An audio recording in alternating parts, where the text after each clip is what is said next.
Welcome to Signal Translation. Here we translate foreign military videos into English. Let's get right to it. The video that you're about to watch today is going to be about a drone pilot in a special unit called Kraken.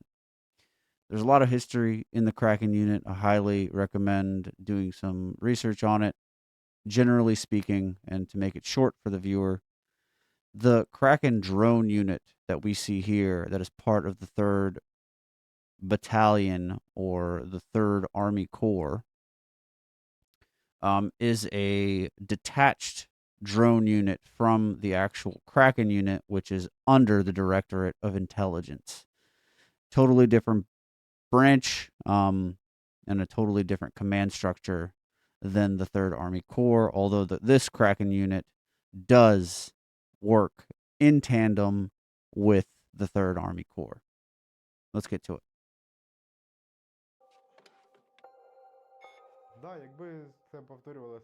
If I would do it again, I'd go to the same unit. I'd get to get the same experience that I got. Sure, there were some situations that I might have not listened to anybody and something else might have happened, but it would all be the same if I could do it again. You can't just let your you can't just give up. You can't just lay down your arms and give up. There's no other way to do it. It's difficult, but this is the way it is.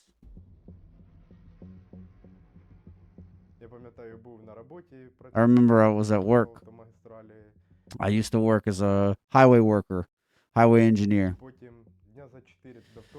And then about a couple days before the invasion, I went home and I was in my city of Kharkiv. And I remember at 4 a.m. in the morning, I heard the first explosions. I called my friend, and then it started. I said it started. I gathered together with my little group, and we went to the 92nd Brigade. It was just like masses of people. It was they all were very motivated. Then I met a man over there, met a dude over there that's been fighting since 2014, and he met his friends there as well. And who am I? I'm just I was in the mindset of just give me an automatic rifle and I'll shoot. More or less, I understood what this was, but we all coordinated amongst each other, and we decided that we're going to go to reconnaissance. Said, all right, let's go. Well, without question. Since a child, I've always been a hunter. My father, he taught me how to hunt. I've always had some encounter and interaction with firearms. I liked firearms. And I thought to myself, maybe I'll kill a Russian. And, generally speaking, that hunting mindset was always occurred in my household. The first firefight, the first contact that I had with the enemy, I thought it was the regular army, and if I am to speak honestly, if we all can remember the myths that, if Russia does come and invade, it's going to be over in 3 days. But the first firefight happened, it occurred, and it happened in this little town called Velhivka. The guide there, or the front man, led us there, and it all started. They were all experienced boys. They've been fighting since 2014. These specific individuals. We got into that village and we waited there, and we basically were sitting in people's homes in these housing area. And I remember even people were like, we were literally just sitting like we were above them, and then they were in the basements.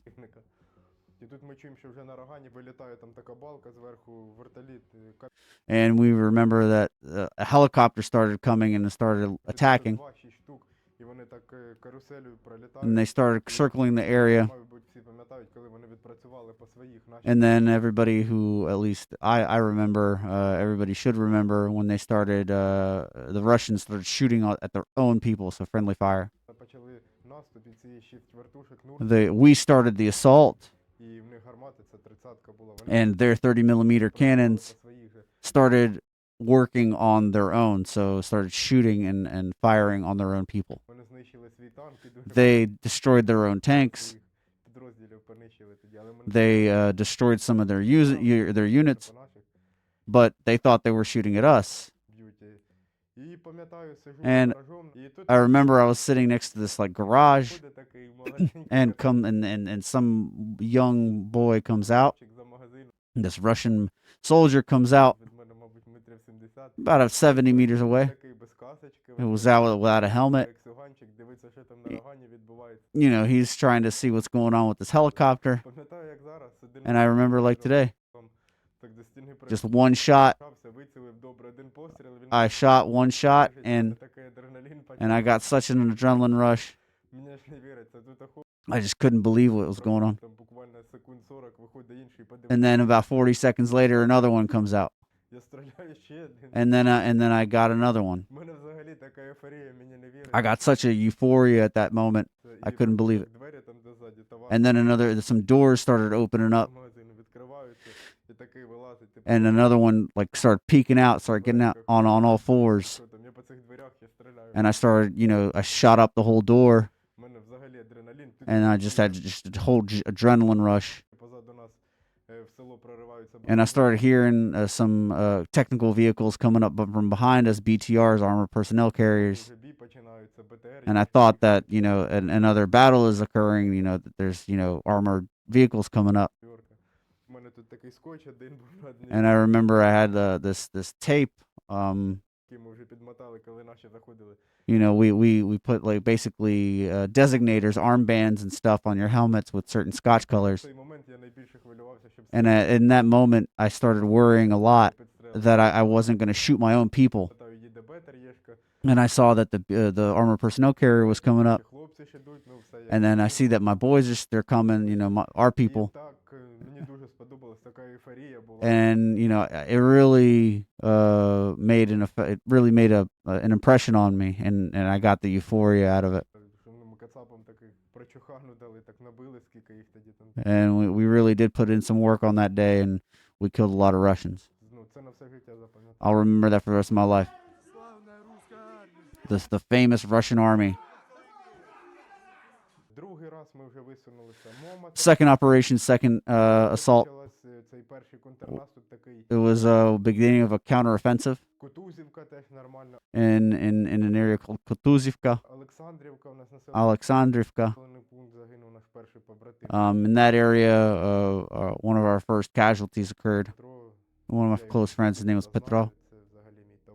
He was generally my friend.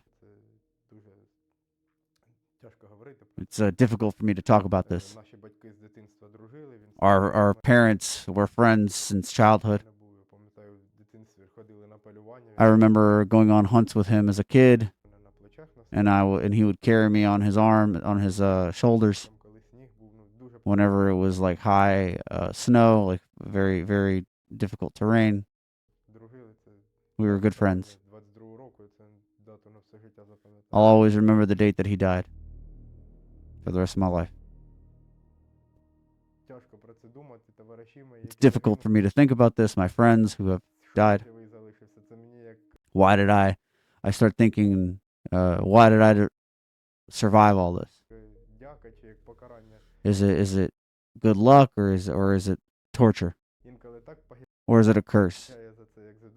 Whenever it really does bother me whenever I ponder on that. But as long as I'm alive, I'll be remembering them. I'll honor them. I'm very grateful of these, of these people and of these men. They gave me their experience, and great honor and great respect to those men.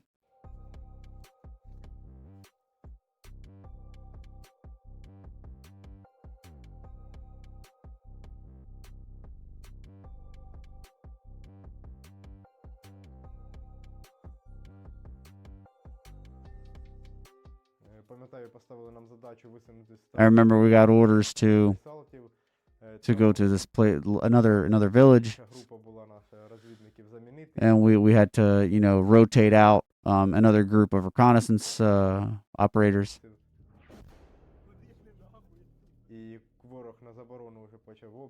And in defense, the enemy started firing upon us, and we ended up being a part. We ended up being the ones that receiving fire. I remember a mine just exploded right in front of me, and I just saw it right in front of me. And that was whenever I got injured for the first time. I got my eardrum blown out, and also the the bridge of my nose. They fixed my nose up. They made it straight. It was that was the first time that I actually got to rest.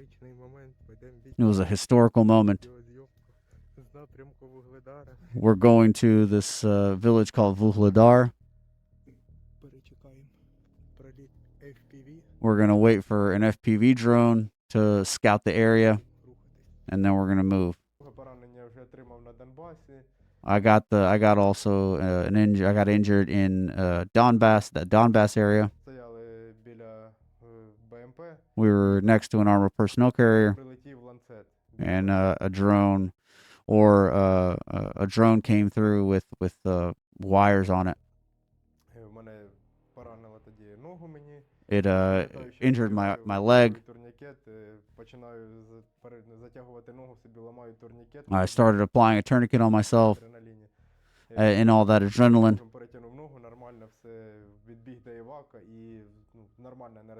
And we got to the evacuation point. We got to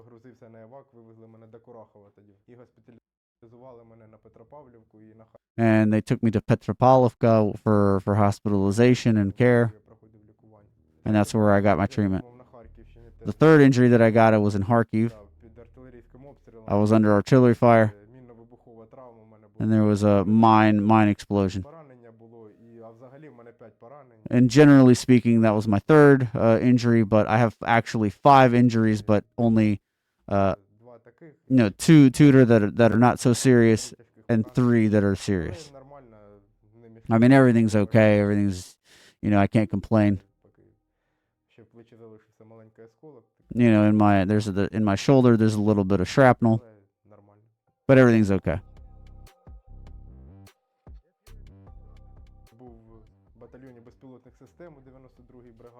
I was in a drone squadron or a drone team in the 92nd Brigade whenever I started my service. I'm very grateful for the experience that I got there at that. We did have different views with that commander. It was difficult, and we couldn't find common ground. Couldn't see eye to eye. And I asked to be transferred to another. We got to get evacuated. The area is not safe. There is a danger. There's a threat of fiber optic drones. And we got, I got part of that collective, and we got together and we talked about it, and they proposed to go join Kraken. And at the beginning, if I am to be honest, I was worried. It can't be that easy, right? And I couldn't believe the support and the quality of supplies that you get here. I just couldn't. And the training, the medicinal training. I did get medical training in the past, but I wanted to thank, Dennis Vasilovich. I want to thank you for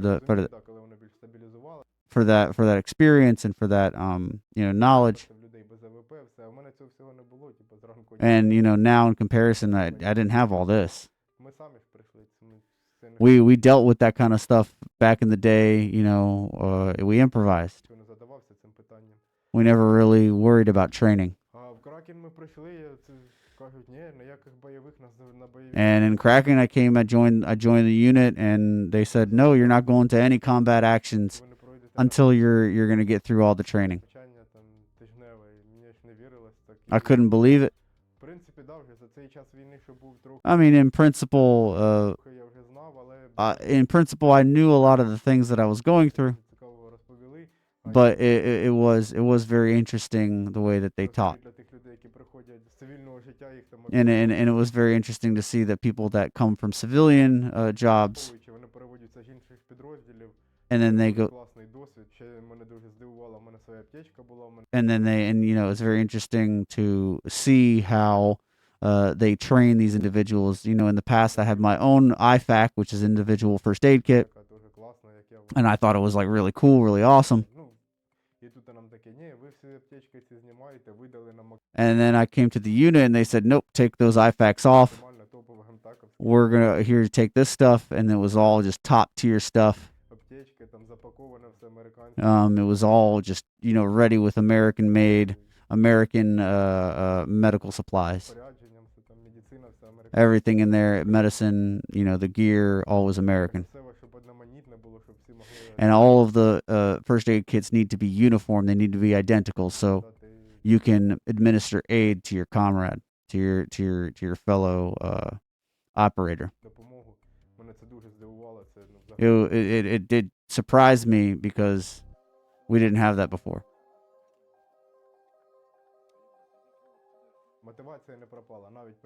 Motivation has not gotten down. And now we can seriously see what it means to be armed forces. Slowly but surely things are getting better. We're going toward a better result. We're getting more gear, we're getting better supplies. And in my opinion, I think that the Ukrainian armed forces have the most combat experience in the whole world. Generally in the whole world. Now the main task is to stop the enemy in its tracks. Just to stop him from advancing, the enemy. And this is just my vision of what's going on. This is my opinion, but I'm not some kind of the commander or officer. My responsibilities are quite small. But from what I can see and from what I've observed, we are stopping the advance of the enemy. Slowly but surely, 3 months it takes them to, actually push the line back of the enemy, but slowly but surely, maybe it'll lead to victory.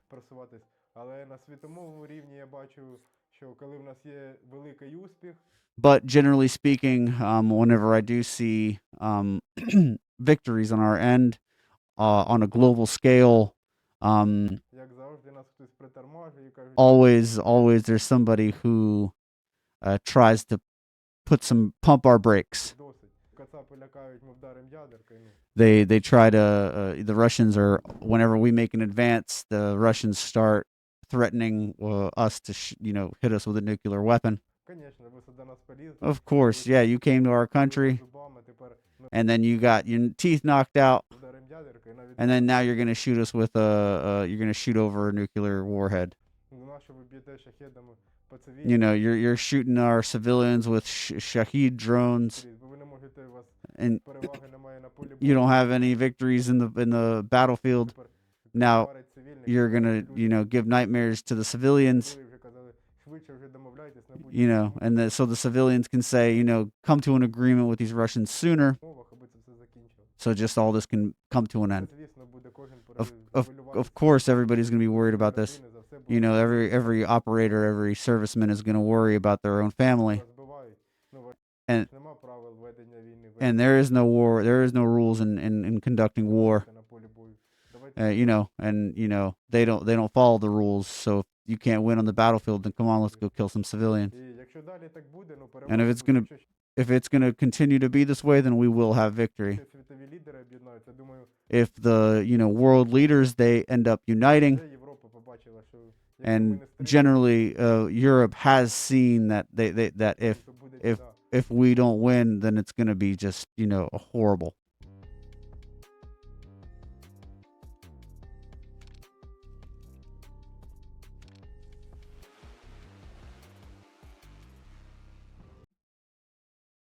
So as you can see here, Kraken 1654. This is the detached unit from the Kraken Directorate, the Intelligence Directorate Command, where it's under the Third Army Corps.